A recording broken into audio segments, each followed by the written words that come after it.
Oil pulling அது எப்படி பண்ணுறது? காலையில் எழுந்ததும் எதுவும் சாப்பிடாமல் இதயம் வளத்தை வாயில ஊத்தி நல்லா கொப்பளிக்கணும், அப்புறம் அதை துப்பிடணும். இதுதான் ஆயில் புல்லிங்.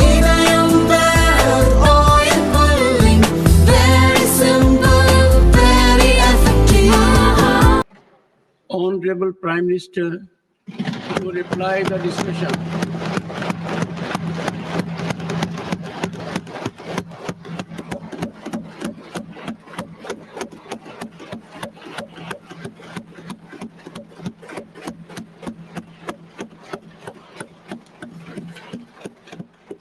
आदरणीय सभापति जी,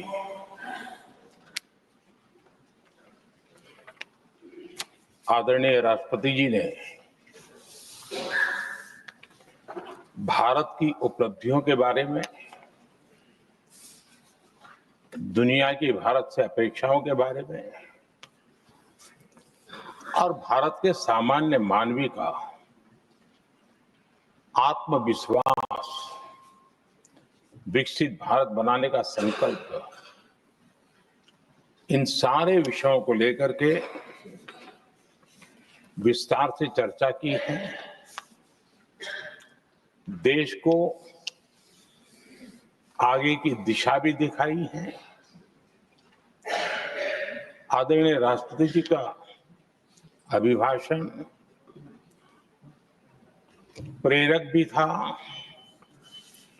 प्रभावी भी था और हम सब के लिए भविष्य के काम का मार्गदर्शन भी था। मैं आदरणीय राष्ट्रपति जी के उद्बोधन पर धन्यवाद करने के लिए उपस्थित हुआ हूं।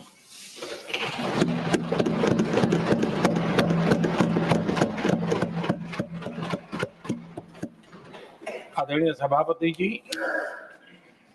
करीब 70 से भी ज्यादा माननीय सांसदों ने अपने बहुमूल्य विचारों से इस आभार प्रस्ताव को समृद्ध करने का प्रयास किया है।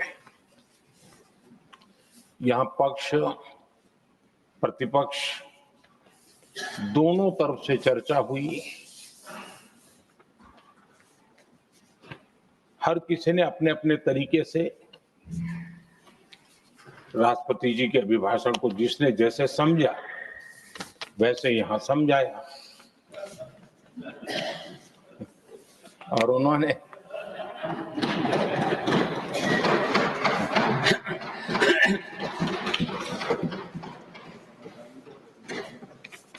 आदरणीय सभापति जी, यहां पर सबका साथ सबका विकास, इस पर बहुत कुछ कहा गया। मैं समझ नहीं पाता हूं कि इसमें कठिनाई क्या है। सबका साथ सबका विकास, ये तो हम सबका दायित्व है और इसीलिए तो देश ने हम सबको यहां बैठने का अवसर दिया है और उसमें, लेकिन जहां तक कांग्रेस का सवाल है, उनसे सबका साथ सबका विकास, इसके लिए कोई अपेक्षा करना, मैं समझता हूं कि बहुत बड़ी गलती हो जाएगी।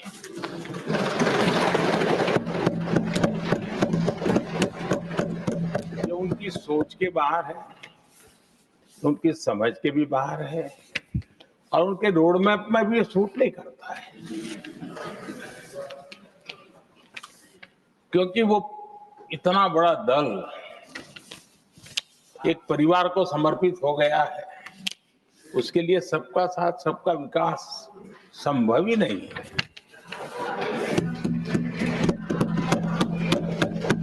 आदरणीय सभापति जी, कांग्रेस ने राजनीति का एक ऐसा मॉडल तैयार किया था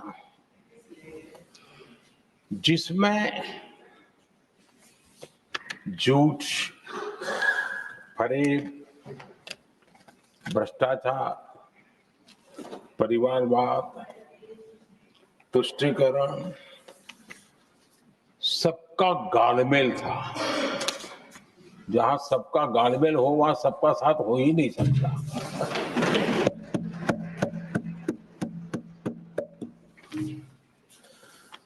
आदरणीय सभापति जी, कांग्रेस के मॉडल में सर्वोपरि है फैमिली फर्स्ट, और इसलिए उनकी नीति, रीति, उनकी वाणी, उनका वर्तन उस एक चीज को संभालने में ही खपता रहा है। 2014 के बाद देश ने हमें सेवा करने का अवसर दिया और मैं उस देश की जनता का आभारी हूं। हमें तीसरी बार लगातार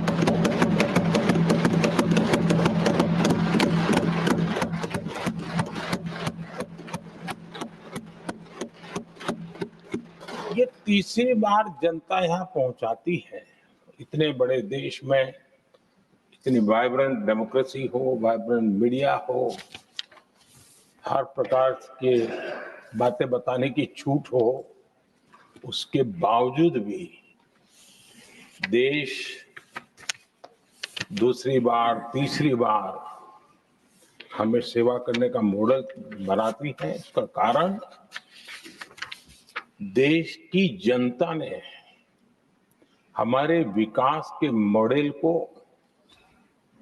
परखा है, समझा है और समर्थन दिया है। और हमारा ये विकास का मॉडल को अगर मुझे एक शब्द में कहना है तो मैं ये कहूंगा, नेशन फर्स्ट, राष्ट्र प्रथम। इसी एक उम्दा भावना और समर्पित भाव से हमने लगातार अपनी नीतियों में, अपने कार्यक्रमों में, हमारे वाणी में, वर्तन में इसी एक बात को मानदंड मान करके देश की सेवा करने का प्रयास किया है। और आदरणीय सभापति जी, मैं बड़े गर्व के साथ भी कहता हूं, बड़े संतोष के साथ कहता हूं कि एक लंबे अरसे तक, 5-6 दशक तक देश के सामने अल्टरनेट मॉडल क्या हो, तराजू पर तोलने का कोई अवसर ही नहीं मिला था। लंबे अरसे के बाद, 2014 के बाद देश को एक अल्टरनेट मॉडल क्या हो सकता है, अल्टरनेट काम कार्यशैली क्या हो सकती है, प्रायोरिटीज क्या हो सकती है, इसका एक नया मॉडल देखने को मिला है। और ये नया मॉडल तुष्टीकरण नहीं, संतुष्टीकरण पर भरोसा।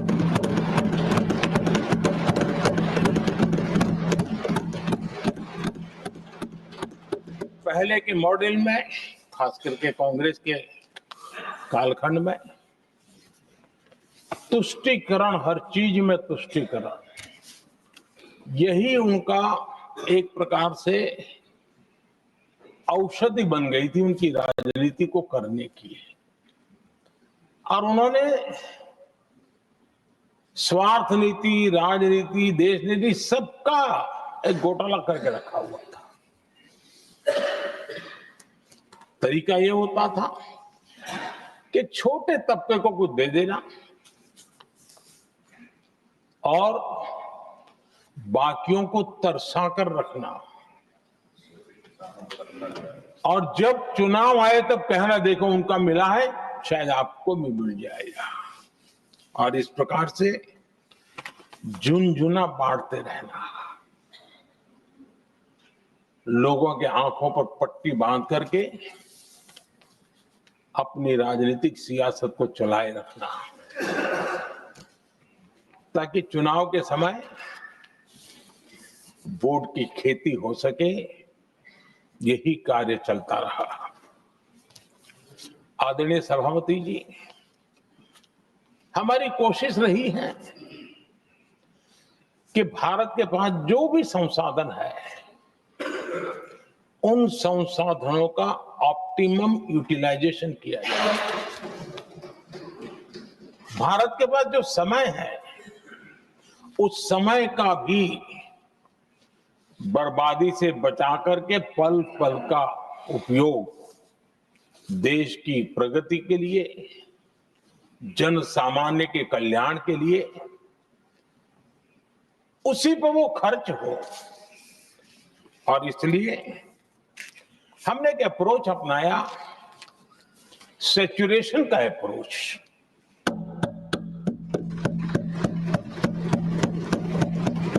पैर उतने ही लंबे करने जितनी चादर हो, लेकिन जो योजना बने, जिनके लिए वो योजना बने, उनको वो 100% उसका बेनिफिट होना चाहिए। किसी को दिया, किसी को नहीं दिया, किसी को लटका करके रसक रखा और उसको हमेशा प्रताड़ित करते रखना और उसको निराशा की गर्त में धकेल देना, उन सिचुएशन से हमने बाहर आकर के सैचुरेशन अप्रोच की ओर हमारे काम को आगे बढ़ाया है।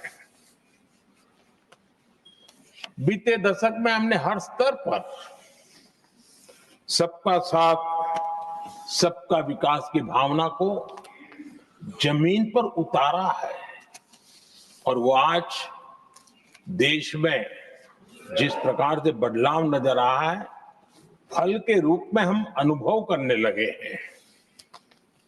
हमारे गवर्नेंस का भी मूल मंत्र यही रहा है, सबका साथ, सबका विकास। हमारी ही सरकार ने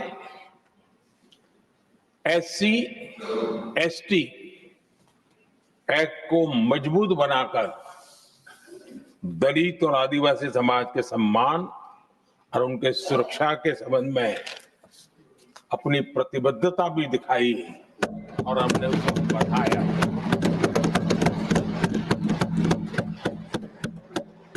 आदरणीय सभापति जी, आज जातिवाद का जहर फैलाने के लिए भरपूर प्रयास हो रहा है, लेकिन 3 दशक तक दोनों सदन के ओबीसी एमपीस और सभी दलों के ओबीसी एमपीस सरकारों से मांग करते रहे थे कि ओबीसी आयोग को संवैधानिक दर्जा दिया जाए। ठुकरा दिया गया, इनकार किया गया, क्योंकि शायद उस समय उनकी राजनीति को ये सूट नहीं करता होगा, क्योंकि तुष्टीकरण की राजनीति के और फैमिली फर्स्ट की राजनीति में जब वो बैठेगा, तब तक वो चर्चा तक के हित में भी नहीं आता है। आदरणीय सभापति जी, ये मेरा सौभाग्य है कि हम सब ने मिलकर के 3 दशक से मेरे ओबीसी समाज ने जिस बात के लिए मांगे की, आशाएं रखी, जिसको निराश करके रखा गया था, हमने आकर के इस आयोग को संवैधानिक दर्जा दिया।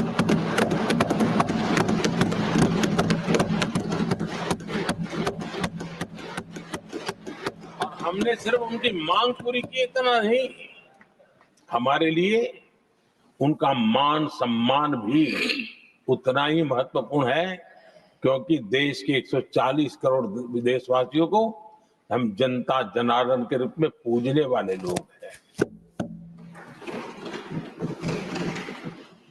आदरणीय सभापति जी, हमारे देश में जब जब आरक्षण का विषय आया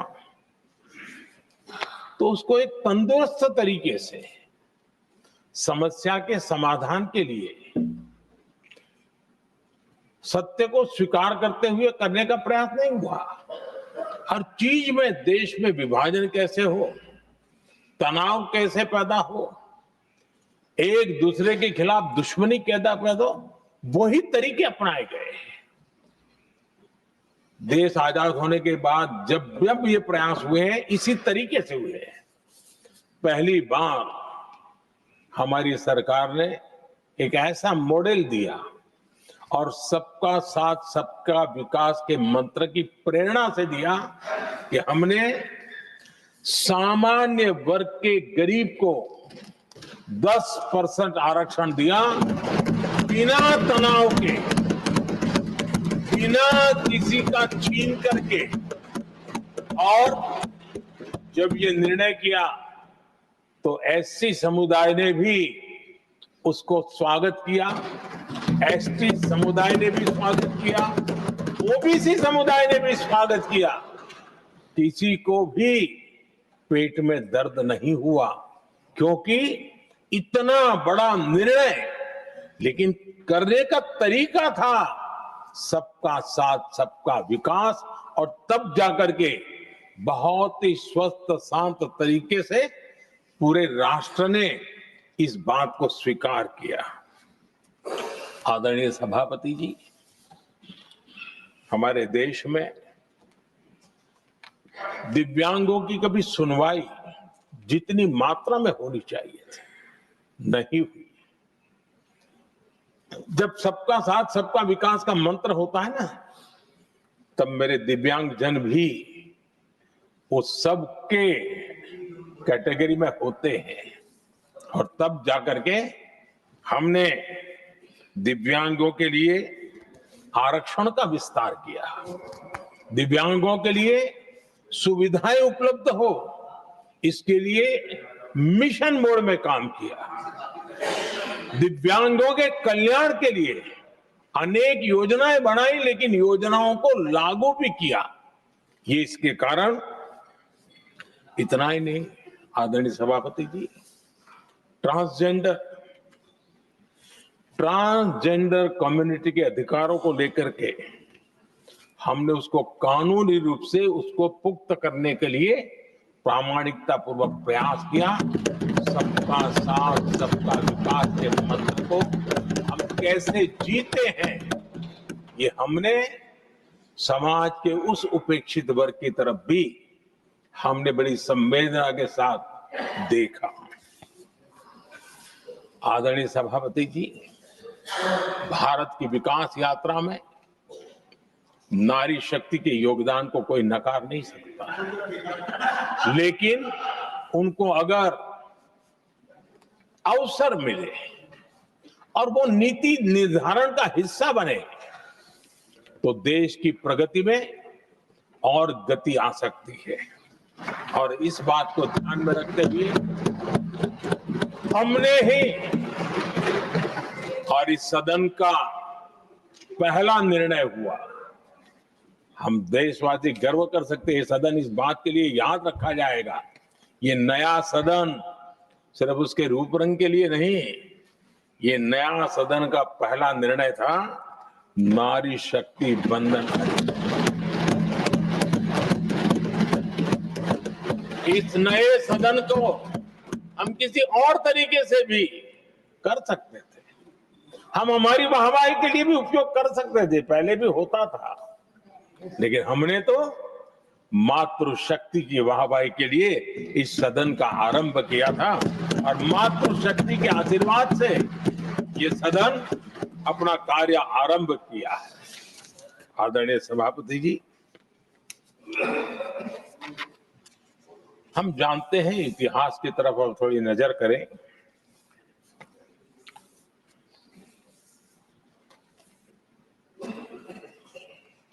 यानी मैं कह रहा हूं इसलिए नहीं, बाबा साहब अंबेडकर के साथ कांग्रेस को कितनी नफरत रही थी, उनके प्रति कितना गुस्सा था और किसी भी हालत में बाबा साहब की हर बात के प्रति कांग्रेस चिढ़ जाती थी। और इसके सारे दस्तावेज मौजूद है। और इस गुस्से को दो बार बाबा साहब को चुनाव में पराजित करने के लिए क्या कुछ नहीं किया गया।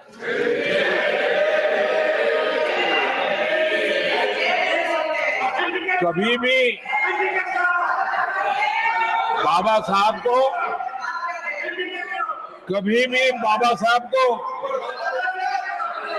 भारत रत्न के योग्य नहीं समझा गया। आदरणीय सभापति जी, कभी भी बाबा साहब को भारत रत्न योग्य नहीं समझा गया। इतना ही नहीं, आदरणीय सभापति जी, इस देश के लोगों ने बाबा साहब की भावना का आदर किया, सर्व समाज ने आदर किया। और तब आज मजबूरन कांग्रेस को जय भीम बोलना पड़ रहा है। उनका मुंह सूख जाता है।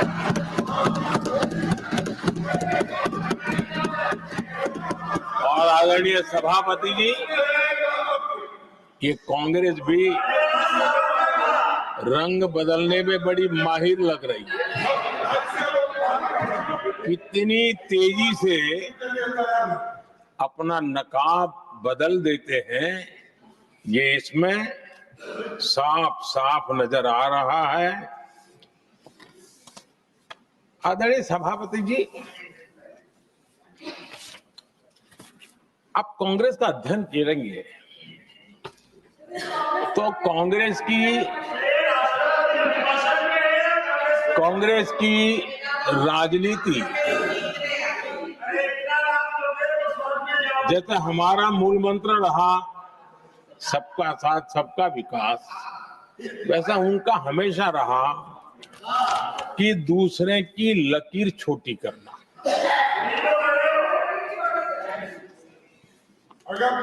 और इसके कारण उन्होंने सरकारों को अस्थिर किया। किसी भी राजनीतिक दल की सरकार कहीं बनी तो उसको अस्थिर कर दिया, क्योंकि लकीर छोटी करो दूसरे की, इसी काम में वो लगे रहे। और ये जो उन्होंने रास्ता चुना है ना, औरों की लकीर छोटी करने का, लोकसभा के बाद भी जो उनके साथ थे वो भी भाग रहे हैं, तो उनको पता चला था ये तो हमें भी मार डालेंगे। और यही उनकी नीतियों का परिणाम है कि आज ये हाल हो गए हैं कांग्रेस के। देश की सबसे पुरानी पार्टी, आजादी के आंदोलन से जुड़ी पार्टी, इतनी दुर्दशा। ये औरों की लकीर छोटी करने में अपनी शक्ति खपा रहे हैं ना। अगर वो खुद की लकीर लंबी करते तो उनकी ये दशा नहीं होती। और मैं बिना मांगे एडवाइस दे रहा हूं, आप अपनी लकीर लंबी करने में मेहनत कीजिए, सोचिए, तो कभी न कभी देश आपको भी ये 10 मीटर दूर यहां आने का अवसर देगी।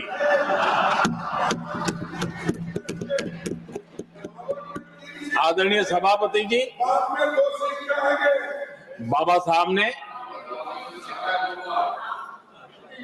SC/ST समुदाय की बुनियादी चुनौतियों को बहुत बारीकी से समझा था, बहुत गहराई से समझा था, और खुद भुक्तभोगी थे, इसलिए एक दर्द भी था, पीड़ा भी थी, और समाज का कल्याण करने की एक जज्बा भी था। और बाबा साहब ने SC/ST समुदाय के आर्थिक उन्नति के लिए एक स्पष्ट रोड मैप देश के सामने प्रस्तुत किया था। उनकी बातों में प्रस्तुत होता था। और बाबा साहब ने एक बहुत महत्वपूर्ण बात कही थी, मैं उनका कोट पढ़ना चाहता हूं। बाबा साहब ने कहा था, भारत एक कृषि प्रधान देश है, लेकिन दलितों के लिए ये आजीविका का मुख्य साधन बन ही नहीं सकता। ये बाबा साहब ने कहा था। उन्होंने आगे कहा था, और इसके कई कारण हैं। पहला, भूमि खरीदना उनके सामर्थ्य से बाहर है। दूसरा, अगर उनके पास धन भी हो तो भी उनके लिए भूमि खरीदने का कोई अवसर नहीं है। बाबा साहब ने ये एक एनालिसिस किया था, और इस परिस्थिति का एनालिसिस करते हुए उनको तो सुझाव था, उन्होंने आग्रह किया था कि दलितों के साथ, हमारे आदिवासी भाई बहनों के साथ, वंचितों के साथ ये जो अन्याय हो रहा है, ये जो मुसीबत में जीने के लिए वो मजबूर हो रहे हैं, तो इसका एक उपाय है, देश में इंडस्ट्रियलाइजेशन को बढ़ावा दिया जाए। औद्योगिकरण के पक्षकार थे बाबा साहब, क्योंकि औद्योगिकरण करने के पीछे उनकी कल्पना साफ थी। स्किल बेस्ड जॉब्स और एंटरप्रेन्योरशिप के लिए, आर्थिक आत्मनिर्भरता के लिए दलित, आदिवासी, वंचित समूहों को एक अवसर मिलेगा और उसे वो उत्थान का एक सबसे महत्वपूर्ण हथियार मानते थे। लेकिन आजादी के इतने सालों के बावजूद भी, इतने साल कांग्रेस को सत्ता में रहने का अवसर मिला, तब भी बाबा साहब की इन बातों को पर गौर करने का भी उनको समय नहीं था। उन्होंने बाबा साहब की इस विचारों को पूरी तरह खारिज कर दिया। एससी एसटी समुदाय की आर्थिक लाचारी बाबा साहब समाप्त करना चाहते थे। उसे कांग्रेस ने ऐसा उल्टा काम किया कि उसको गहरा संकट बना दिया। आदरणीय सभापति जी, 2014 में हमारी सरकार ने इस सोच को बदला और हमने प्राथमिकता देते हुए स्किल डेवलपमेंट, फाइनेंशियल इंक्लूजन और इंडस्ट्रियल ग्रोथ पर हमने जोर दिया।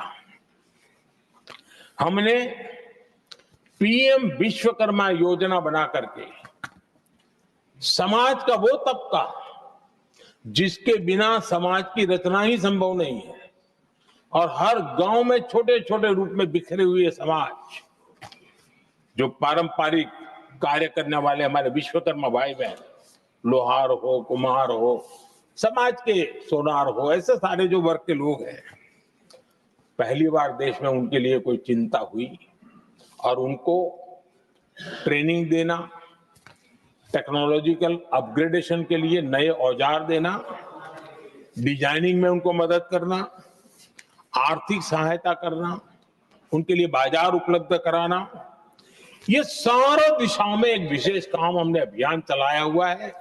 और समाज का ये वर्ग है जिसकी तरफ किसी ने ध्यान नहीं दिया, और समाज नियंत्रण में जिसका महत्वपूर्ण रोल है, उस विश्वकर्मा समाज की हमने चिंता। आदरणीय सभापति जी, हमने मुद्रा योजना शुरू करके जिन लोगों को पहली बार उद्यम के क्षेत्र में आना था, उनको निमंत्रित किया, उनको प्रोत्साहित किया। बिना गारंटी को लोन देने का एक बहुत बड़ा अभियान हमने चलाया, ताकि समाज में ये बहुत बड़ा समुदाय है जो आत्मनिर्भरता के अपने सपने को पूरा कर सके, और उसमें बहुत बड़ी सफलता मिली। हमने एक योजना और भी बनाई, स्टैंड अप इंडिया, जिसका मकसद था एससी एसटी समुदाय के हमारे भाई बहन और कोई भी समाज की महिला, उसको बैंक से 1 करोड़ रुपए का बिना गारंटी को लोन, ताकि वो अपना कारोबार। और हमने इस बार बजट में इसको डबल कर दिया है और मैंने देखा है कि लाखों ऐसे नौजवान इस वंचित समुदाय से या लाखों बहनें आज मुद्रा योजना के द्वारा अपना कारोबार करना शुरू किया है और खुद को तो रोजगार पाया ही, लेकिन उन्होंने किसी 1-2 और लोगों को भी रोजगार दिया है। आदरणीय सभापति जी,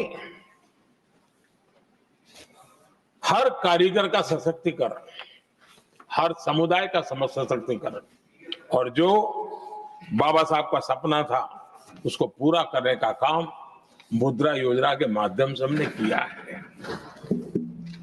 आदरणीय सभापति जी, जिसको किसी ने नहीं पूछा उसको मोदी पूजता है।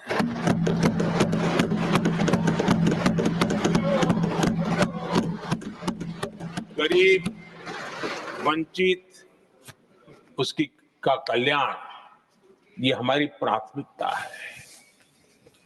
इस वर्ष के बजट में भी आप देखिए, लेदर इंडस्ट्री, फुटवेयर इंडस्ट्री, ऐसे अनेक छोटे दायरे के विषयों को हमने स्पर्श किया है और इसका सबसे बड़ा लाभ गरीब और वंचित समुदाय के लोगों को मिलने वाला है, जो इस बजट में घोषणा की। अब उदाहरण के रूप में टॉयज की बात करें, समाज के इस प्रकार के वर्ग के लोग ही टॉयज बनाने के काम में हैं। हमने उस पर ध्यान केंद्रित किया। बहुत सारे गरीब परिवारों को अनेक प्रकार की उसमें मदद दी गई और उसका परिणाम आज आया है कि टॉयज हम एक्सपोर्ट करने की आदत में फंसे हुए थे, आज इंपोर्ट करने की आदत में फंसे हुए थे, आज हमारे टॉय 3 गुना एक्सपोर्ट हो रहे हैं और जिसका फायदा समाज के एक बहुत ही नीचे के तबके में जीने वाले, मुसीबतों से गुजारा करने वाले समुदाय को मिल रहा है।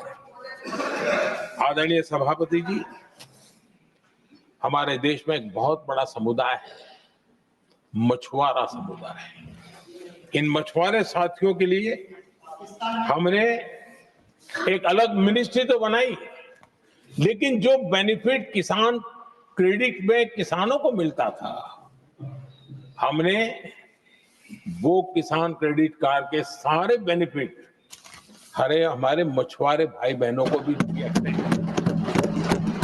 ये सुविधा दी। अलग मिनिस्ट्री बनाई, इस काम किया और करीब 40,000 करोड़ रुपया हमने इसके अंदर इंफ्यूज किया।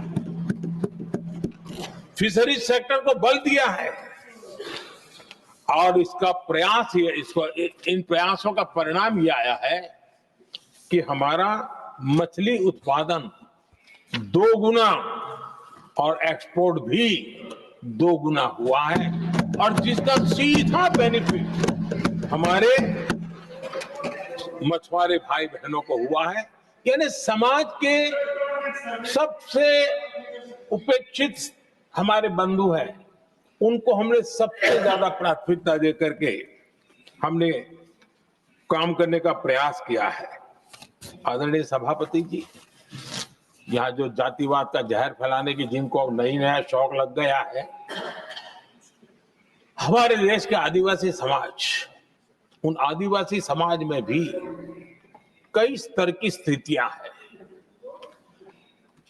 कुछ समूह ऐसे हैं जिनकी संख्या बहुत कम है और जो करीब देश में 200-300 जगह पे बिखरे हुए हैं और कुल आबादी उनकी बहुत कम है, लेकिन वो ऐसे उपेक्षित रहे हैं, उनकी बारीकियों को जाने तो दिल दहलाने वाली बात है।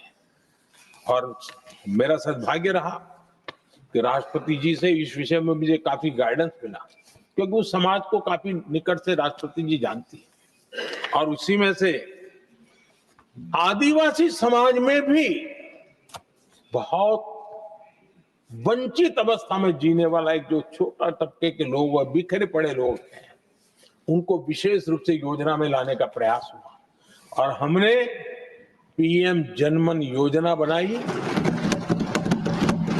और 24,000 करोड़ रुपए ताकि उनको कुछ सुविधाएं मिले, उनके कल्याण के काम हो और वे भी सबसे पहले तो अन्य आदिवासी समाज की बराबरी तक तो पहुंचे और फिर पूरे समाज की बराबरी करने के लिए योग्य बने। उस दिशा में हमने काम किया है। आदरणीय सभापति जी, समाज के अलग अलग तबकों की चिंता तो की है। हमने देश के अलग अलग भूभाग में भी कुछ ऐसी स्थितियां हैं कि जिसमें बहुत पिछड़ापन है। जैसे हमारे सीमावर्ती गांव, उनको बैकवर्ड विलेज करके छोड़ दिया गया था, आखिरी गांव करके छोड़ दिया गया था। हमने सबसे पहले मनोवैज्ञानिक परिवर्तन लाया। हम ये जो दिल्ली पहले और बाद में सब धीरे धीरे जो जाए दूर जाता जाए आखिर चला जाए, हमने बदल दिया। हमने तय किया कि सीमा पर जो लोग हैं वो पहले और वो अंदर की तरफ आता जाए। जहां सूरज की किरण सबसे पहले आती है और जहां सूरज की आखिरी किरण भी जिनके पास होती है, ऐसे आखिरी गांव उनको हमने फर्स्ट विलेज के रूप में विशेष दर्जा देते हुए, विशेष योजना बनाते हुए हमने उनके विकास के कामों को इतना ही नहीं, इसको प्राथमिकता इतनी दी कि मैंने पिछले टर्म में मंत्री परिषद के साथियों को ऐसे दूर दराज के गांवों में 24 घंटे रुकने के लिए भेजा था और -15 डिग्री वाले कुछ विलेजेस थे, वहां भी हमारे मंत्री वहां जाकर के रुके थे, उनको समझने का, उनकी समस्याओं के समाधान के लिए प्रयास किया था।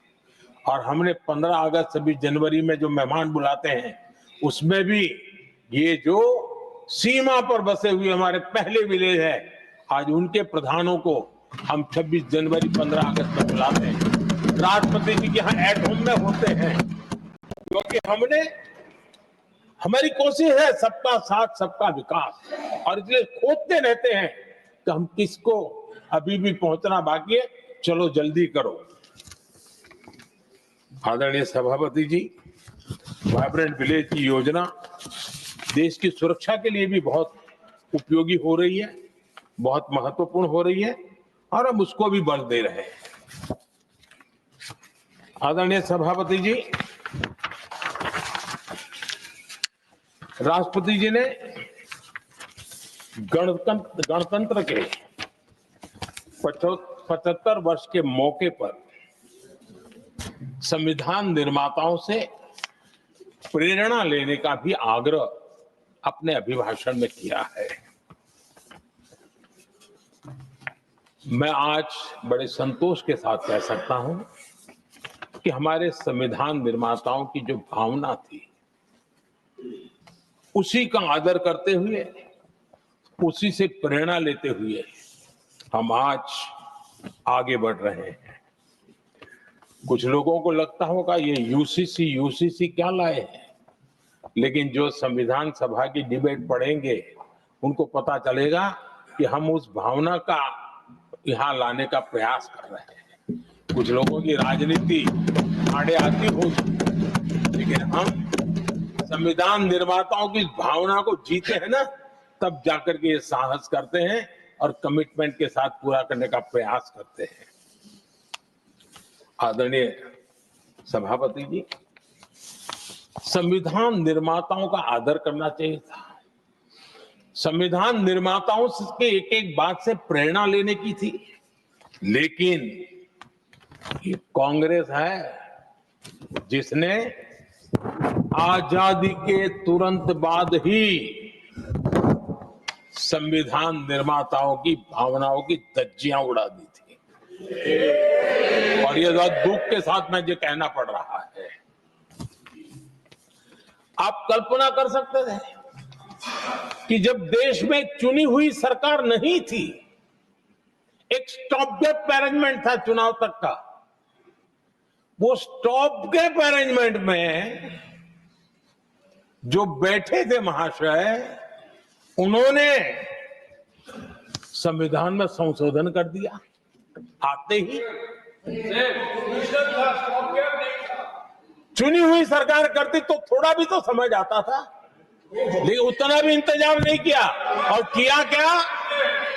किया क्या, उन्होंने फ्रीडम ऑफ स्पीच को कुचला, अखबारों पर, प्रेस पर लगाम लगाई और डेमोक्रेट का टैग लगाकर घूमते रहे दुनिया में। देश के डेमोक्रेसी का महत्वपूर्ण स्तंभ, उसको कुचलने का काम हुआ और ये संविधान की भावना का पूरी तरह अनादर था।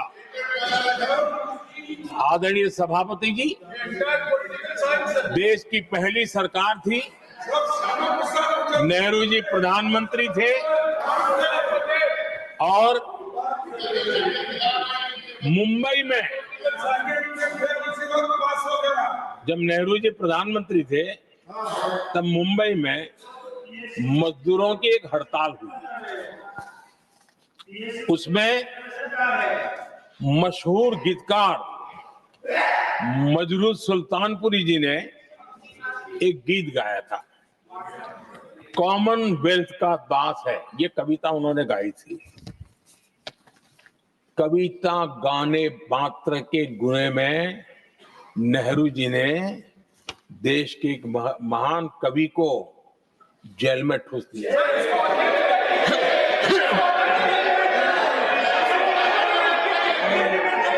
मशहूर एक्टर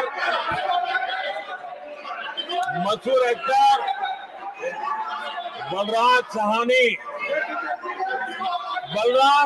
जी सिर्फ एक जुलूस में शामिल हुए थे, आंदोलन करने वालों के जुलूस में शामिल हुए थे, इसलिए बलराज साहनी जी को जेल में बंद कर दिया गया।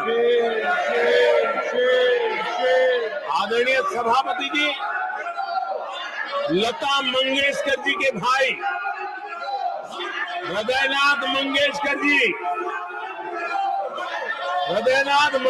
जी ने वीर सावरकर पर एक कविता स्वरबद्ध करके आकाशवाणी पर प्रस्तुत करने का योजना बनाई। इतने मात्र पर हृदयनाथ मंगेशकर जी को आकाशवाणी से हमेशा के लिए बाहर कर दिया गया।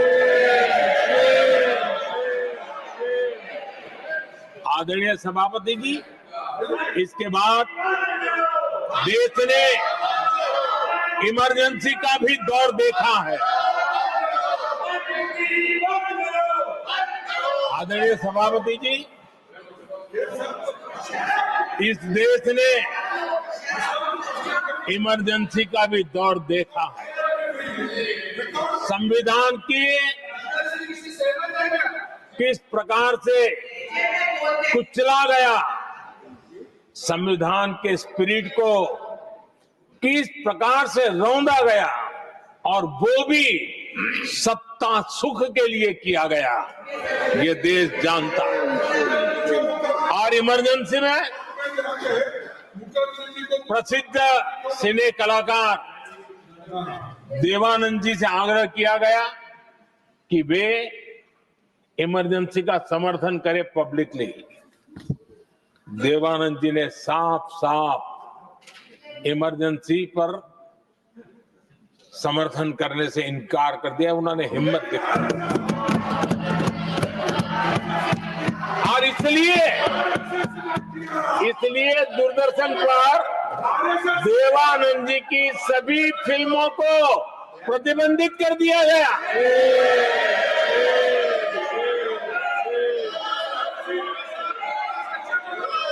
आदरणीय सभापति जी, ये संविधान की बातें करने वाले लोग, उन्होंने सालों से संविधान को अपने जेब में रखा है, उसी का एक परिणाम है।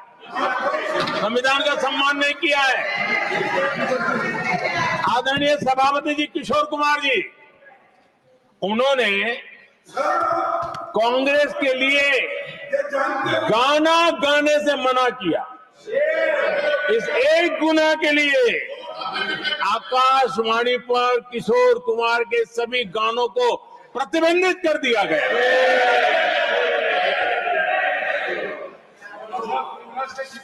आदरणीय सभापति जी, मैं इमरजेंसी के उन दिनों को भूल नहीं सकता और शायद आज भी वो तस्वीरें मौजूद है। ये जो लोकतंत्र की बातें करते हैं, मानव गरिमा की बातें करते हैं और बड़े बड़े भाषण देने के लिए शौकीन लोग हैं, आपातकाल में जॉर्ज फर्नांडिस समेत देश के महानुभावों को हथकड़ियां पहनाई गई थी, जंजीरों से बांधा गया था। संसद के सदस्य, देश के गणमान्य नेता,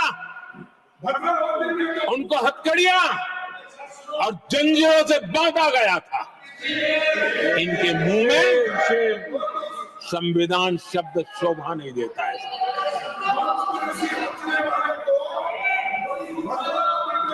आदरणीय सभापति जी, सत्ता सुख के लिए, शाही परिवार के अहंकार के लिए इस देश के लाखों परिवारों को तबाह कर दिया गया, देश को जेल खाना बना दिया गया।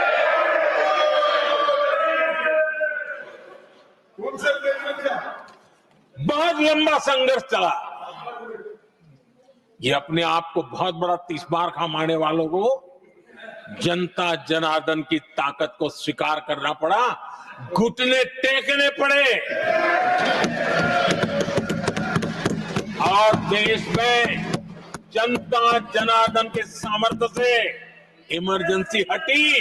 ये भारत के लोगों की रगों में जो लोकतंत्र है ना, उसी का परिणाम था।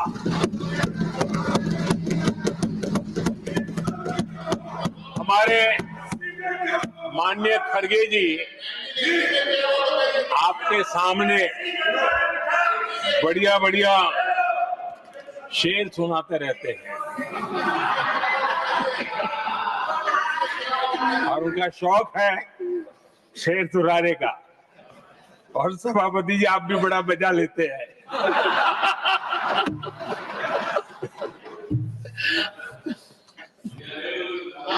एक शेर मैंने भी कहीं पढ़ा था,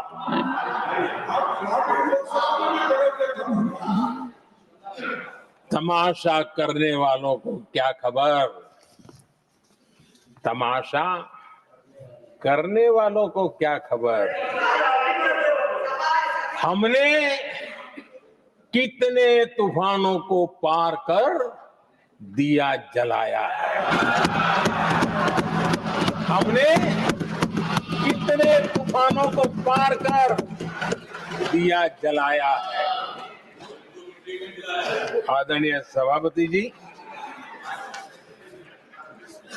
मैं आदरणीय खड़गे जी वरिष्ठ नेता है और मैं हमेशा सम्मान करता हूँ, और इतना लंबा समय सार्वजनिक जीवन ये छोटी बात नहीं है। और मैं इस देश में चाहे शरद राव हो चाहे खड़गे जी हो, इन सब का, मैं हमारे देवगौड़ा जी बैठे हैं, ये असामान्य सिद्धियां हैं उनके जीवन की जो उन्होंने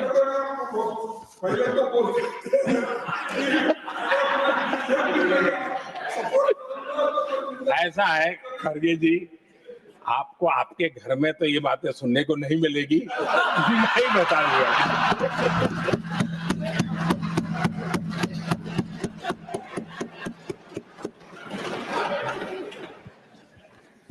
इस बार मैं देख रहा था कि खड़गे जी कविताएं पढ़ रहे थे,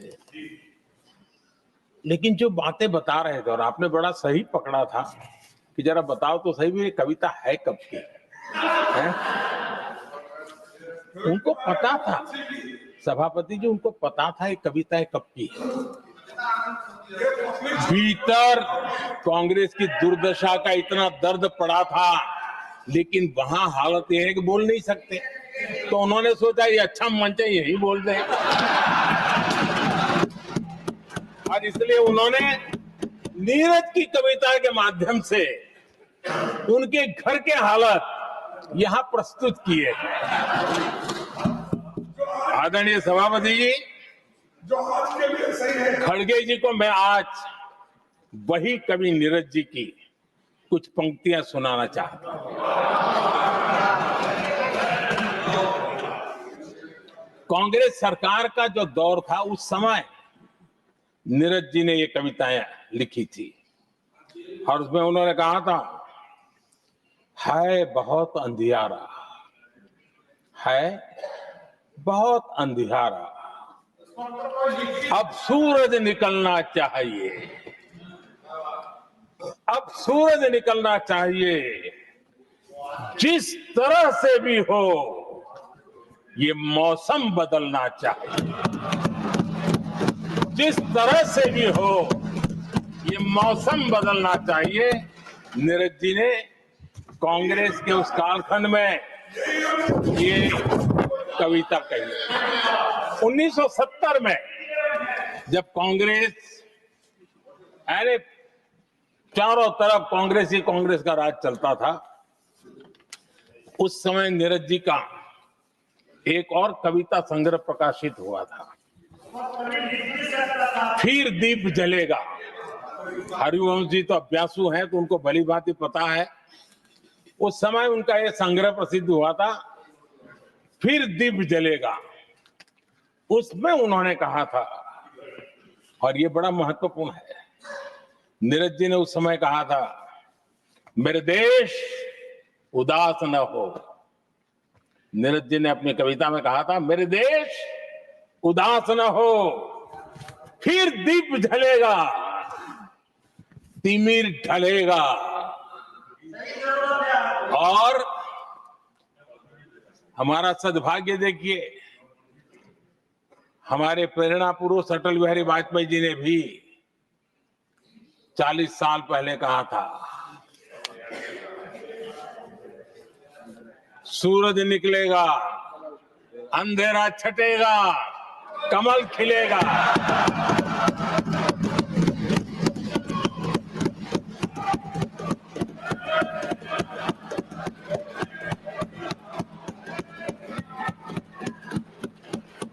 आदरणीय नीरज जी ने कहा था, जब तक कांग्रेस का सूरज चमकता रहा, देश ऐसा ही अंधेरे में रहता रहा। कई दशक तक ऐसे ही हाल बने रहे। आदरणीय सभापति जी,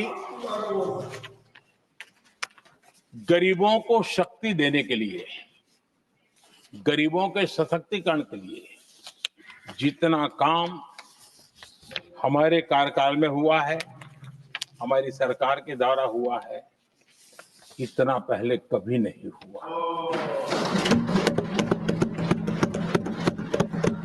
गरीबों का सशक्तिकरण और गरीब ही गरीबी को परास्त करे, उस दिशा में हमने योजनाओं को आकार दिया। और मुझे मेरे देश के गरीबों पर भरोसा है, उनके सामर्थ्य में भरोसा है। अगर अवसर मिल जाए ना, तो वो हर चुनौतियों को पार कर सकता है। और गरीब ने करके दिखाया, योजनाओं का लाभ लेते हुए, अवसरों का फायदा उठाते हुए, सशक्तिकरण के माध्यम से 25 करोड़ गरीबी को परास्त करने में सफल हुए। 25 करोड़ लोगों को गरीबी से बाहर निकालना, ये हमारे लिए गर्व का विषय है कि हमने एक बहुत बड़ा काम किया है। जो लोग गरीबी से निकले हैं, कठोर परिश्रम करके निकले हैं, सरकारी पर भरोसा करते हुए, योजनाओं को आधार बना करके, और आज गरीबी से निकलकर वो एक न्यू मिडिल क्लास हमारे देश में अर्जित हुआ है। आदरणीय सभापति जी, मेरी सरकार इस न्यू मिडिल क्लास और मिडिल क्लास के साथ डट करके खड़ी है और बहुत कमिटमेंट के साथ हम खड़े हैं।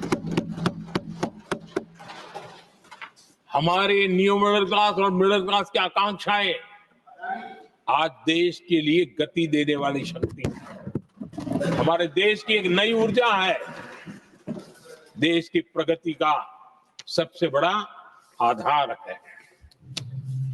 हम मिडिल क्लास के, नियर मिडिल क्लास के सामर्थ्य को बढ़ाना चाहते हैं।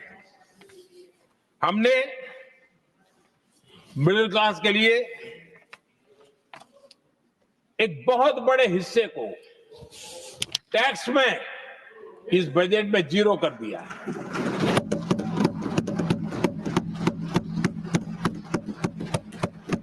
2013 में 2 लाख तक की आय टैक्स में मुक्ति थी, इनकम टैक्स में 2 लाख तक मुक्ति थी। आज हमने 12 लाख तक टैक्स में मुक्ति कर दी। हम 70 साल से ऊपर के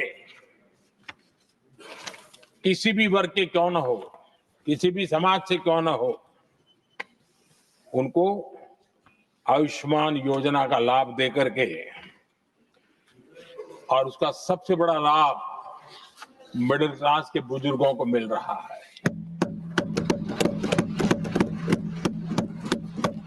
आदरणीय सभापति जी, हमने देश में 4 करोड़ घर बनाकर हमारे देशवासियों को दिए, जिसमें से 1 करोड़ से ज्यादा घर शहरों में बने हैं।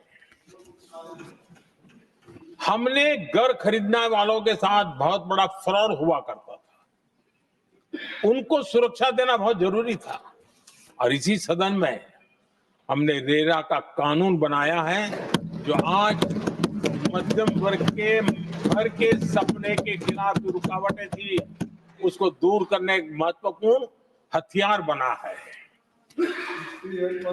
इस बार बजट में स्वामी इनिशिएटिव लाया गया है,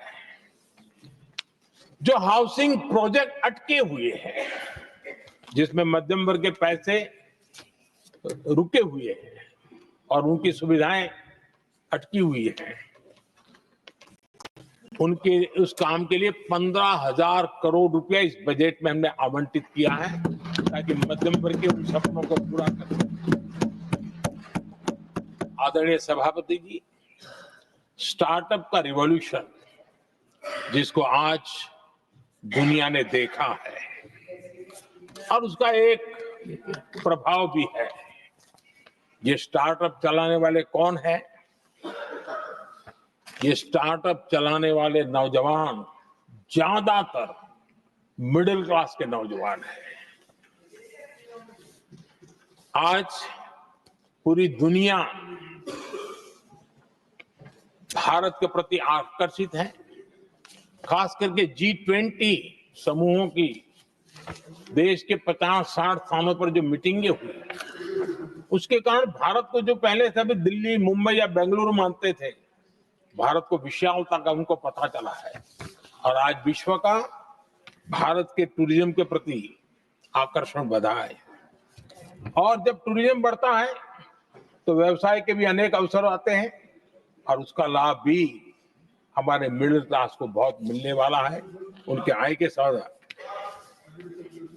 आदरणीय सभापति जी, आज हमारा मिडिल क्लास आत्मविश्वास से भरा हुआ है, और ये अभूतपूर्व है।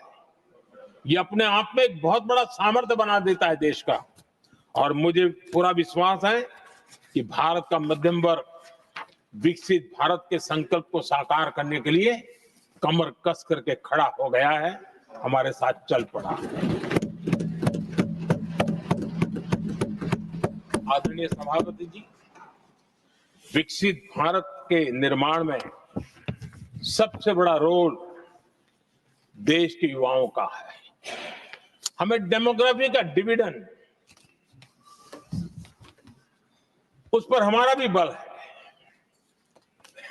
जो अभी स्कूल कॉलेज में है, वही विकसित भारत के सबसे बड़े लाभार्थी बनने वाले हैं, और इसलिए उनके अंदर एक स्वाभाविक भाव है कि जैसे जैसे उनकी उम्र बढ़ेगी वैसे वैसे देश की विकास की यात्रा बढ़ेगी, और जो उनके लिए एक बहुत बड़ा और एक प्रकार से विकसित भारत का बेस हमारे यहाँ स्कूल कॉलेज के नौजवान है, वो हमारा सामर्थ्य है। पिछले 10 साल में लगातार इस तबके को, इस बेस को मजबूत करने के लिए हमने बहुत सोची समझी रणनीति के तहत काम किया है। 21वीं सदी की शिक्षा कैसी होनी चाहिए, शिक्षा नीति के लिए पहले सोचा तक नहीं गया। जो चलता है चलने दो, जैसा होता है होता रहो। करीब 3 दशक के अंतराल के बाद नई राष्ट्रीय शिक्षा नीति लेकर के हम आए। 3 दशक के अंतराल, इस नीति के तहत बहुत सारे इनिशिएटिव हैं। उसमें एक की मैं चर्चा करता हूं, पीएम श्री स्कूल। ये पीएम श्री स्कूल आज करीब 10-12 हजार स्कूल ऑलरेडी बन चुके हैं और नए बनाने की दिशा में हम आगे बढ़ रहे हैं। आदरणीय सभापति जी, एक महत्वपूर्ण निर्णय हमने शिक्षा नीति में बदलाव लाया है। मातृभाषा में पढ़ाई और मातृभाषा में परीक्षा, इस पर हमने बल दिया है। देश आजाद हुआ, लेकिन ये कुछ गुलामी की मानसिकता कहीं कहीं जकड़ के रखा था ना, उसमें ये हमारी भाषा भी थी। हमारी मातृभाषा के साथ घोर अन्याय हुआ, और गरीब का बच्चा, दलित का बच्चा, आदिवासी का बच्चा, वंचित का बच्चा वो इसलिए रुक जाए ताकि उसको लैंग्वेज नहीं आती है। ये उसके साथ घोर अन्याय था। और सबका साथ सबका विकास का मंत्र मुझे चैन से सोने नहीं देता था। और उसमें मैंने कहा कि देश में मातृभाषा में शिक्षा, मातृभाषा में डॉक्टर बने, मातृभाषा में इंजीनियर बने। जिनको अंग्रेजी भाषा पढ़ने नसीब नहीं हुई, उनके सामर्थ्य को हम रोक नहीं सकते। हमने बहुत बड़ा बदलाव किया है, और उसके कारण आज गरीब माँ का, विधवा माँ का भी बच्चा आज डॉक्टर इंजीनियर के सपने देखने लगा। आदिवासी युवाओं के लिए एकलव्य मॉडल स्कूलों का हमने विस्तार किया है। 10 साल पहले करीब 150 एकलव्य विद्यालय थे, आज 470 है, 470 हो चुके। और अब हम 200 और ज्यादा एकलव्य स्कूल की दिशा में आगे बढ़ रहे हैं। आदरणीय सभापति जी, हमने सैनिक स्कूलों में भी बहुत बड़ा रिफॉर्म किया, और सैनिक स्कूलों में हमने बेटियों को भी प्रवेश की व्यवस्था की। आप स्वयं सैनिक स्कूल के विद्यार्थी रहे, पहले बेटियों के लिए उसके दरवाजे बंद थे, और आप भी जानते हैं कि सैनिक स्कूलों का महात्मा क्या होता है, उसका सामर्थ्य क्या होता है, जिसने आप जैसे व्यक्तियों को जन्म दिया है। अब वो अवसर मेरे देश की बेटियों को भी मिलेगा। हमने सैनिक स्कूल के दरवाजे खोल,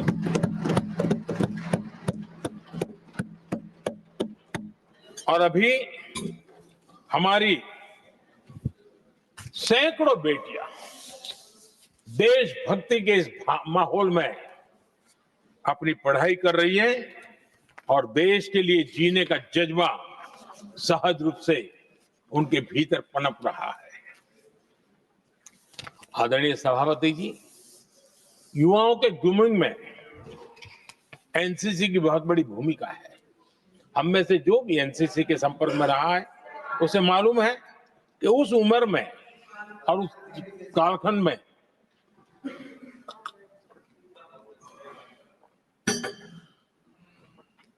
एक बहुत सुनहरा अवसर होता है व्यक्ति के विकास में, सर्वांगीण विकास में। उसको एक एक्सपोजर मिलता है। बीते वर्षों में एनसीसी में अभूतपूर्व विस्तार हुआ है। हमने उसको भी जकड़ करके बैठ गए थे। 2014 तक एनसीसी में करीब 14 लाख कैडेट हुआ करते थे। आज वो संख्या 20 लाख पार कर गई।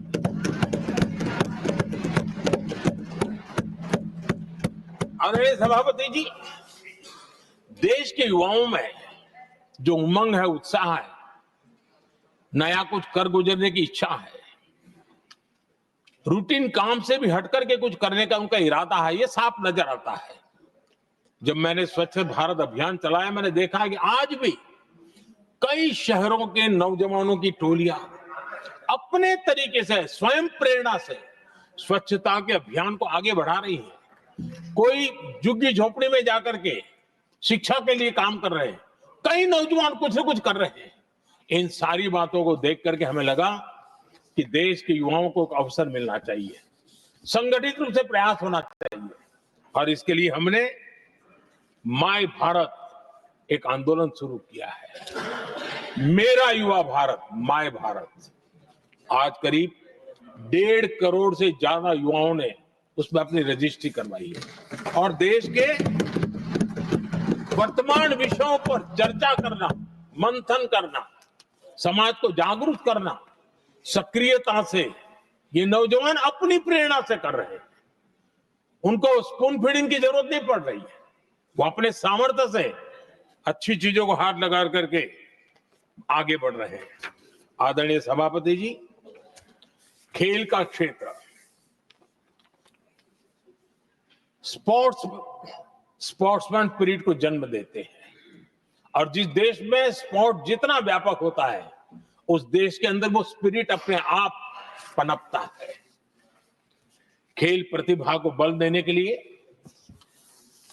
हमने अनेक आयामों पर काम शुरू किया है। खेल के लिए जो इंफ्रास्ट्रक्चर की जरूरत हो, उसके लिए जो फाइनेंशियल सपोर्ट की आवश्यकता हो, उसमें अभूतपूर्व हमने मदद की है, ताकि देश के नौजवानों को एक अवसर मिले।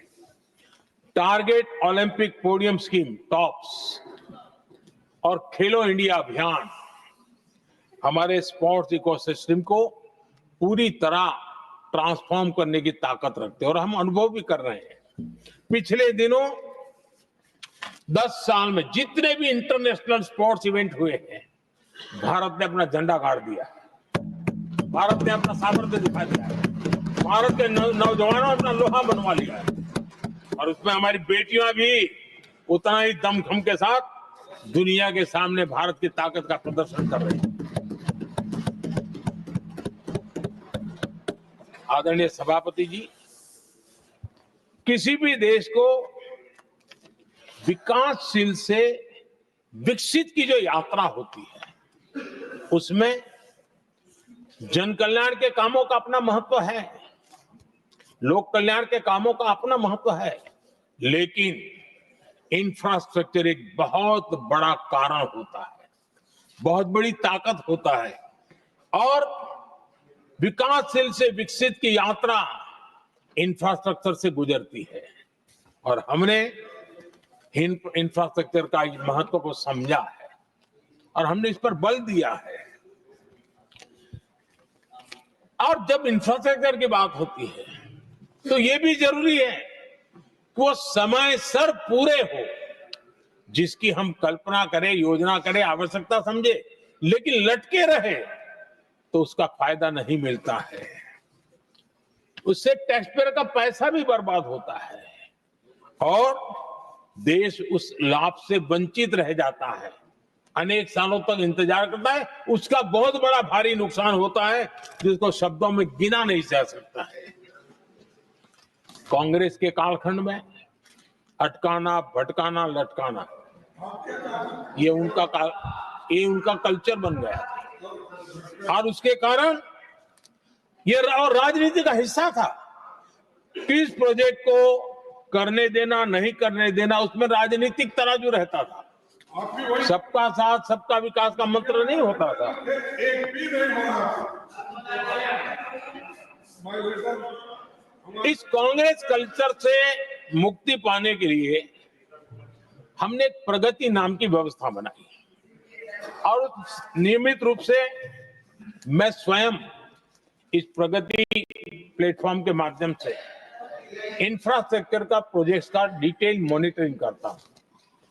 कभी ड्रोन से भी उस एरिया की वीडियोग्राफी और लाइव इंटरेक्शन करता हूं, काफी मैं उसमें इन्वॉल्व रहता हूं।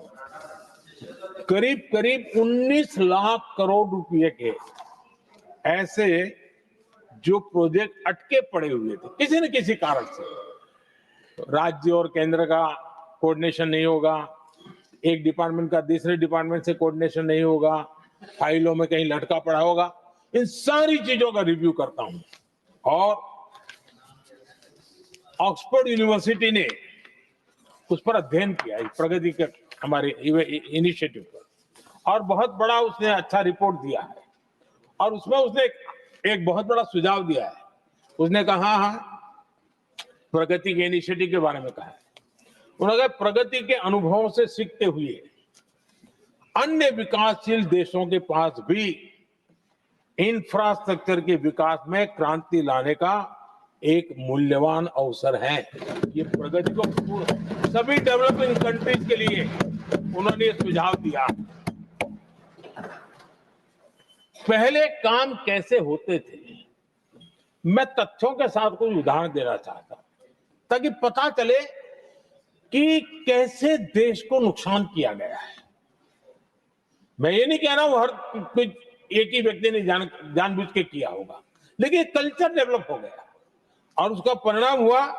अब देखिए उत्तर प्रदेश में हम एग्रीकल्चर, किसान, भाषण तो बहुत बढ़िया दे देते हैं, अच्छा लगता है, भड़काने का काम करने में क्या जाता है, कोई जो इन्वेस्टमेंट तो है ही नहीं, भड़काते रहो दुनिया को, कोई काम तो करना नहीं है। उत्तर प्रदेश में कृषि के लिए एक अहम योजना थी, सरयू नहर परियोजना। सरयू नहर परियोजना 1972, सोचिए साहब, 1972 में स्वीकृत हुई थी, 5 दशक तक लटकी रही थी। 1972 में जिस योजना को सोचा गया, योजना बनी, फाइल पे स्वीकृत हो चुकी, 2021 में हमने आकर के इसको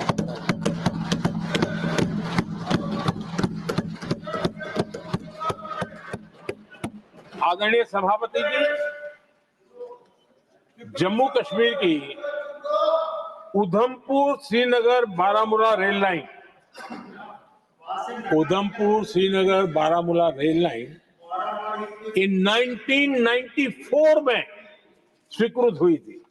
1994 में ये रेल लाइन भी बरसों तक लटकी रही। 3 दशक बाद आखिरकार हमने 2025 में इसे पूरा किया।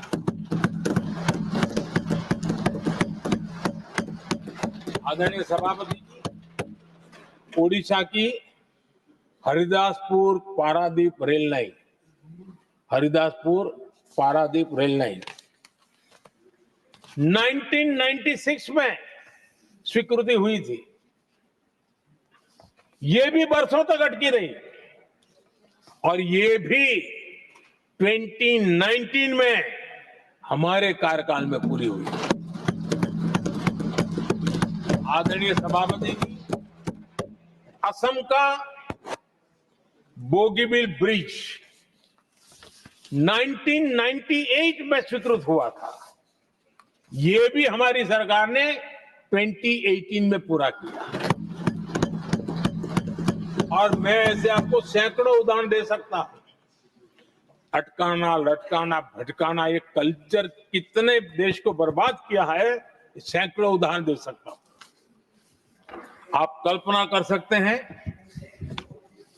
कांग्रेस ने अपने कार्यकाल में देश के लिए, देश जिसके लिए हकदार था, जो होने की संभावनाएं भी थी, इस प्रगति का न करते हुए कितनी बर्बादी की है, इसका आप अंदाज लगा सकते हैं।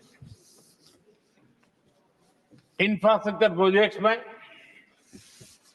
सही प्लानिंग और समय सही एग्जीक्यूशन, इसके लिए पीएम गति शक्ति नेशनल मास्टर प्लान बनाया है।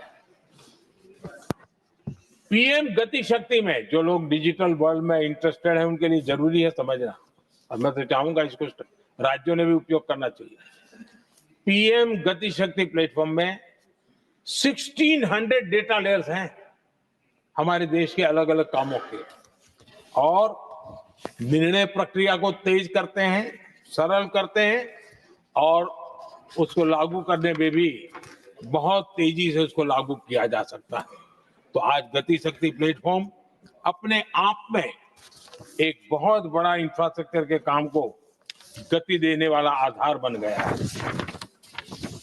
आदरणीय सभापति जी,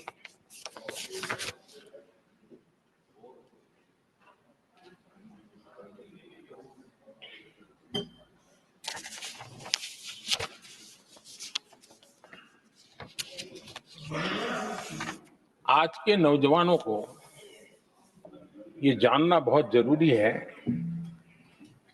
कि उनके माँ बाप को मुसीबतों से जिंदगी क्यों गुजारनी पड़ी, देश की ऐसी हालत क्यों हुई, उनको जानना बहुत जरूरी है। अगर बीते दशक में डिजिटल इंडिया के लिए हम प्रोएक्टिव न होते, हम कदम न उठाते, तो आज जैसी सुविधाएं लेने में हमें कई साल इंतजार करना पड़ता। ये हमारे प्रोएक्टिव डिसीजन और प्रोएक्टिव एक्शन का परिणाम है कि आज हम समय के साथ या कहीं कहीं समय से आगे चल रहे हैं। आज देश में 5G टेक्नोलॉजी दुनिया में सबसे तेज गति से व्याप्त हमारे देश में हो रहा है। आदरणीय सभापति जी, मैं अतीत के अनुभवों से कह रहा हूं, कंप्यूटर हो, मोबाइल फोन हो, एटीएम हो, ऐसी कई टेक्नोलॉजी दुनिया के कई देशों में हमारे से बहुत पहले पहुंच चुकी थी, लेकिन भारत में आते आते दशकों बीत गए तब जाकर के पहुंचा। अगर मैं हेल्थ की बात करूं, बीमारी की बात करूं, टीकाकरण की बात करूं, जैसे चेचक, बीसीजी का टीका, जब हम गुलाम थे तब दुनिया में वो टीकाकरण हो रहा था, कुछ देशों में हो चुका भी, लेकिन भारत में ये दशकों बाद आया। पोलियो की वैक्सीन हमने दशकों तक इंतजार करना पड़ा, दुनिया आगे बढ़ चुकी थी, हम पीछे रह गए थे। कारण यह था, कांग्रेस ने देश की व्यवस्था को ऐसे जकड़ करके रखा था। उनको लगता था सारा ज्ञान सरकार में जो बैठे हैं उन्हीं को है, वही सब कर लेंगे, और उसी का एक परिणाम था लाइसेंस परमिट राज। मैं देश के नौजवानों को कहूंगा, लाइसेंस परमिट राज का कितना जुल्म था, देश विकास नहीं कर सकता था, और लाइसेंस परमिट राज यही कांग्रेस की पहचान बन गई थी। आदरणीय सभापति जी, कंप्यूटर का जब शुरुआती दौर था तो कंप्यूटर को इंपोर्ट करना चाहता है तो उसके लिए लाइसेंस लेना होता था कंप्यूटर लाने के लिए, और कंप्यूटर लाने के लाइसेंस पाने में भी सालों लग जाते थे। आदरणीय सभापति जी, वो दिन थे मकान बनाने के लिए सीमेंट चाहिए तो सीमेंट के लिए भी परमिशन लेना पड़ता था मकान बनाने का। इतना ही नहीं सभापति जी, शादी ब्याह में अगर चीनी की जरूरत हो, चीनी चाय पिलानी हो, तो भी लाइसेंस लेना पड़ता था। मेरे देश के नौजवानों को पता होना, और मैं आजाद भारत की बात कर रहा हूं, मैं अंग्रेजों के कालखंड की बात नहीं कर रहा हूं, कांग्रेस के कालखंड की बात कर रहा हूं। और कांग्रेस के पूर्व वित्त मंत्री जो अपने आप को बहुत ज्ञानी मानते हैं, उन्होंने माना था कि लाइसेंस परमिट के बिना कोई काम होते नहीं है, सारे होते हैं। और उन्होंने ये भी कहा था कि लाइसेंस परमिट बिना रिश्वत को नहीं होता है। मैं कांग्रेस के वित्त मंत्री ने जो कहा वो कह रहा हूं, बिना रिश्वत को नहीं होता है। अब कोई बहुत आसानी से समझ सकता है, उस जमाने में रिश्वत मतलब हाथ की सफाई कौन करता था भाई? ये कौन पंजा था? वो पैसा कहां जाता था? देश का नौजवान भली भांति समझ सकता है। यही इस सदन में कांग्रेस के एक माननीय सदस्य हैं, मौजूद है, जिनके पिताजी के पास खुद के पैसे थे, किसी से लेना नहीं था, और कार खरीदना चाहते थे। यहां मौजूद एक एमपी है कांग्रेस के, उनके पिताजी खुद के पैसे से कार खरीदना चाहते थे। 15 साल तक उनको कार के लिए इंतजार करना पड़ा था कांग्रेस के राज में।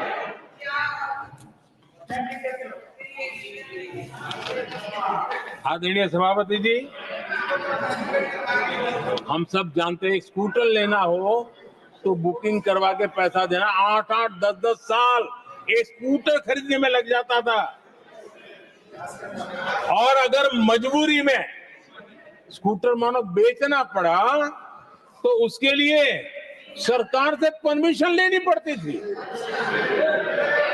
अरे कैसे देश चलाया इन लोगों ने। और इतना ही नहीं, गैस सिलेंडर एमपी को कूपन दिया जाता था कि तुम इलाके में 25 लोगों को गैस कनेक्शन दे सकते हो। गैस सिलेंडर के लिए कतार लगती थी।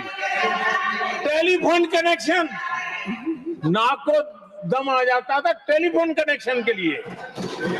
देश के नौजवानों को पता होना चाहिए कि ये जो आज बड़े बड़े भाषण झाड़ रहे हैं, उन्होंने क्या किया था, देश को पता होना चाहिए। आदरणीय सभापति जी, ये सारी पाबंदियां और लाइसेंस राज की नीतियों ने भारत को दुनिया की सबसे धीमी आर्थिक वृद्धि दर में धकेल दिया। लेकिन क्या आप जानते हैं, इस कमजोर वृद्धि दर को, इस विफलता को दुनिया में किस नाम से कहने की शुरुआत हो गई? हिंदू रेट ऑफ ग्रोथ कहने लगे।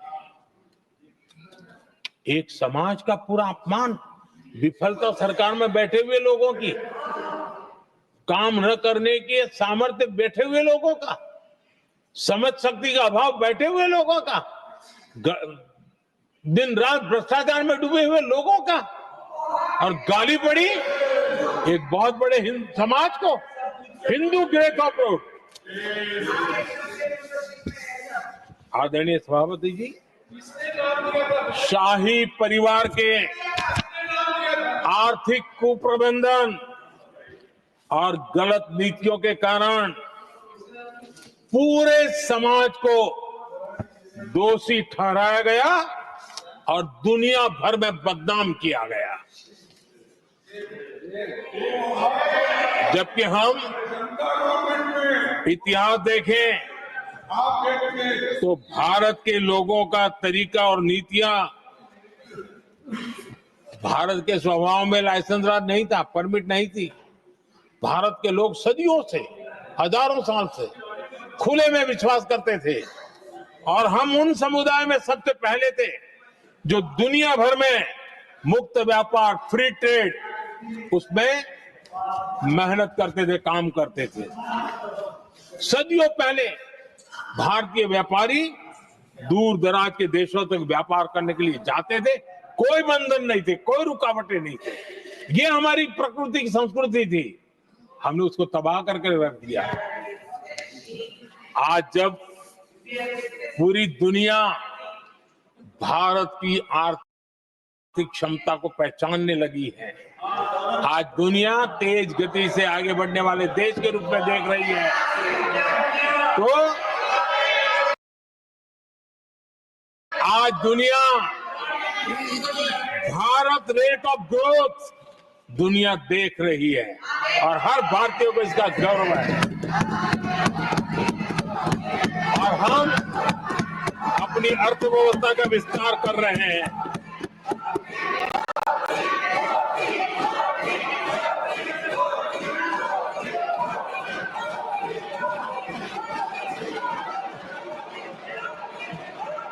आदरणीय सभापति जी,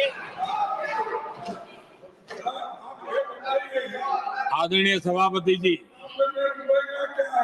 कांग्रेस के पंजे से मुक्त होकर आप देश चैन की सांस ले रहा है और ऊंची उड़ान भी भर रहा है।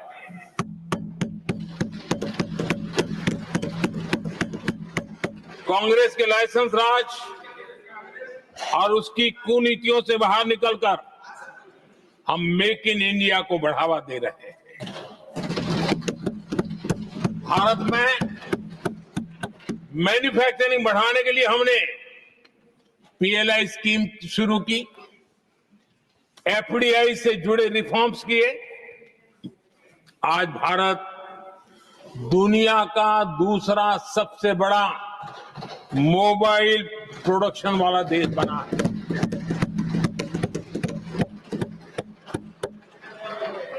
पहले हम ज्यादातर फोन बाहर से इंपोर्ट कर रहे थे, अब हमारी पहचान एक मोबाइल एक्सपोर्टर के रूप में बनी है। आदरणीय सभापति जी, आज भारत की पहचान डिफेंस मैन्युफैक्चरिंग की बनी है। 10 साल में हमारा डिफेंस प्रोडक्ट्स 10 गुना एक्सपोर्ट बढ़ा है। 10 साल में 10 गुना बढ़ा है। आदरणीय सभापति जी, भारत में सोलर मॉड्यूल मैन्युफैक्चरिंग भी 10 गुना बढ़ गए हैं। आज हमारा देश दुनिया का दूसरा सबसे बड़ा स्टील प्रोड्यूसर देश है। 10 सालों में हमारा मशीनरी और इलेक्ट्रॉनिक एक्सपोर्ट तेजी से आगे बढ़ा है।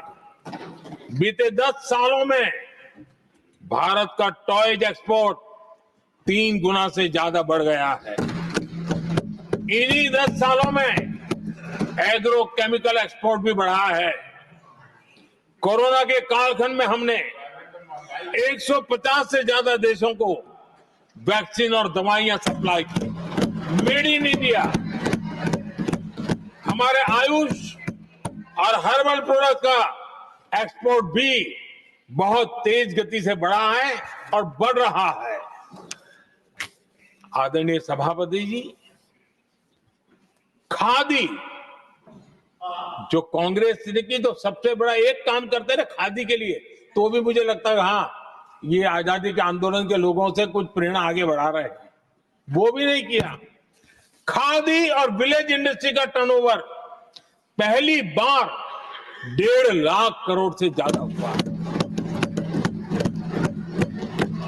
10 साल में इसका प्रोडक्शन भी 4 गुना हुआ है।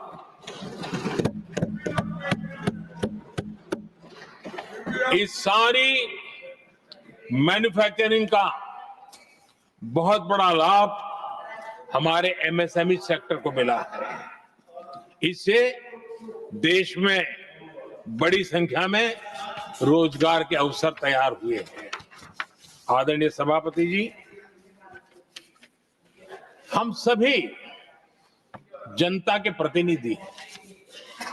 हम जनता जनार्दन के सेवक हैं। जनप्रतिनिधि के लिए देश और समाज का मिशन ही सब कुछ होता है। और सेवा व्रत लेकर के ही जनप्रतिनिधियों के लिए काम करना उनका दायित्व होता है। आदरणीय सभापति जी, देश की हम सभी से अपेक्षा है कि हम